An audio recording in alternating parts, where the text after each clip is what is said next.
नमस्कार, मैं सुष्मिता मिश्रा। आप देख रहे हैं 4 PM न्यूज नेटवर्क। राजनीति में कोई भी किसी का सगा नहीं होता, किसी को किसी भी पार्टी से कुछ लेना देना नहीं होता। सब अपने लाभ के लिए इस पार्टी से उस पार्टी में जाते हैं और एक समय के बाद उपेक्षित होकर अपनी राजनीतिक रोटियां सेकने के बाद फिर से अपने पुराने पैटर्न पर चले आते हैं और चुनाव के समय की गई बयानबाजी को चुनावी जुमला बता देते हैं। वहीं राजनीति में कब किसकी जोड़ी हिट हो जाए इसका अनुमान लगाना कठिन है।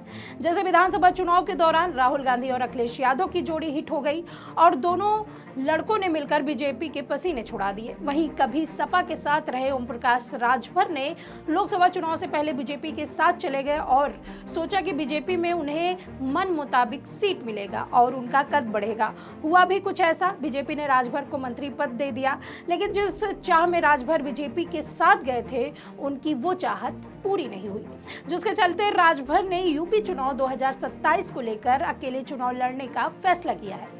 आपको बता दें कि ओम प्रकाश राजभर हमेशा राजभर से लेकर तमाम पिछड़ी जातियों का जिक्र कर उनको सम्मान दिलाने की बात करते हैं, लेकिन बीजेपी में जाते ही सभी बातें और दावे हवा हवाई हो गए और जिस जाति की राजभर राजनीति करते चले आ रहे हैं उसका बड़ा तबका उनका साथ छोड़ रहा है, जिसको साधने के लिए राजभर ने फिर एक बार नया दांव चला है। बता दें कि बीजेपी में जाने के बाद से लगातार ओम प्रकाश राजभर की उपेक्षा हो रही है।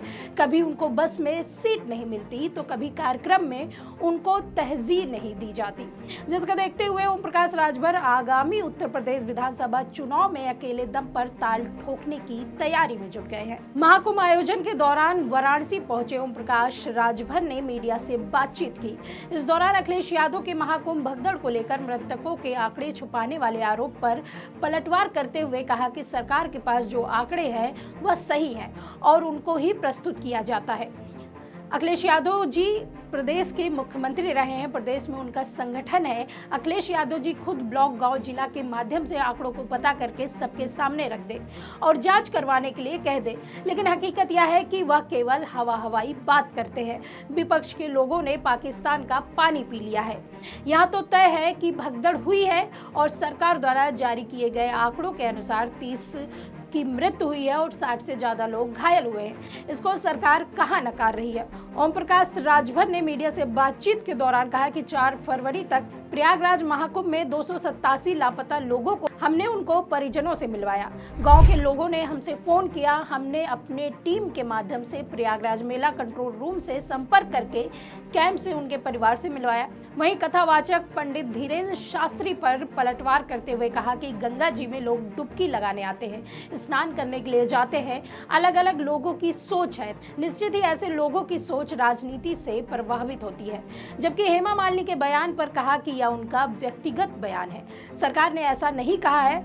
वहीं शशि थरूर और फारूक अब्दुल्ला के महाकुंभ से जुड़े बयान पर मंत्री ओम प्रकाश राजभर ने कहा कि उन्हें लगता है कि उनका घर मंदिर के समान है तो वह मस्जिद में क्यों जाते हैं। अलग अलग धार्मिक स्थानों की अलग अलग मान्यता है, कोई काशी जाता है तो कोई ऋषिकेश जाता है, कोई अलग अलग धार्मिक स्थल पर जाता है। आपको बता दें कि ये अपनी अपनी आस्था और उनकी भावनाएं हैं। महाकुंभ में वीआईपी की व्यवस्था अलग तरफ थी, आम लोगों की व्यवस्था अलग तरफ थी। हम भी काफी देर तक फंसे थे, लेकिन इस भीड़ से हम भी निकले। आपको बता दें कि उत्तर प्रदेश विधानसभा चुनाव 2027 को लेकर बड़ा बयान देते हुए ओम प्रकाश राजभर ने मीडिया से कहा कि हम वैसे तो 403 विधानसभा सीटों के लिए तैयार हैं, लेकिन विशेष तौर पर 66 सीट पर हमारी तैयारी है और इन्हीं सीटों पर हम 2027 के लिए पूरे जी जान से जुटे हुए हैं। इसके अलावा खास तौर पर 2027 में आजमगढ़ में समाजवादी पार्टी को बता देंगे कि आपकी यहाँ रजिस्ट्री नहीं है, इसलिए हम आजमगढ़ की सभी 10 सीटों पर तैयारी कर रहे हैं। वहीं मिल्कीपुर उपचुनाव को लेकर राजभर ने कहा कि हमने 3 लाख मतदाताओं का नब्ज टटोला है। हमने मिल्कीपुर की जनता से कहा है कि हम विकास रूपी दुधारू गाय लेकर आ रहे हैं। सांसद अवधेश प्रसाद के भावुक होने पर भी कहा कि हमने संदेश भिजवाया था कि आप धैर्य रखिए, आपके साथ जल्द न्याय होगा और आपका परिणाम स्वरूप मामले में 3 आरोपियों को पकड़कर जेल भी भिजवा दिया गया। वहीं अब देखना होगा कि बीजेपी में उपेक्षित होने के बाद राजभर खुद किस तरह तराशते हैं, या तो आने वाला वक्त तय करेगा। इस खबर में फिलहाल इतना ही। ऐसी ही तमाम राजनीतिक खबरों के लिए बने रहिए 4 PM न्यूज नेटवर्क पर। मैं सुष्मिता, नमस्कार।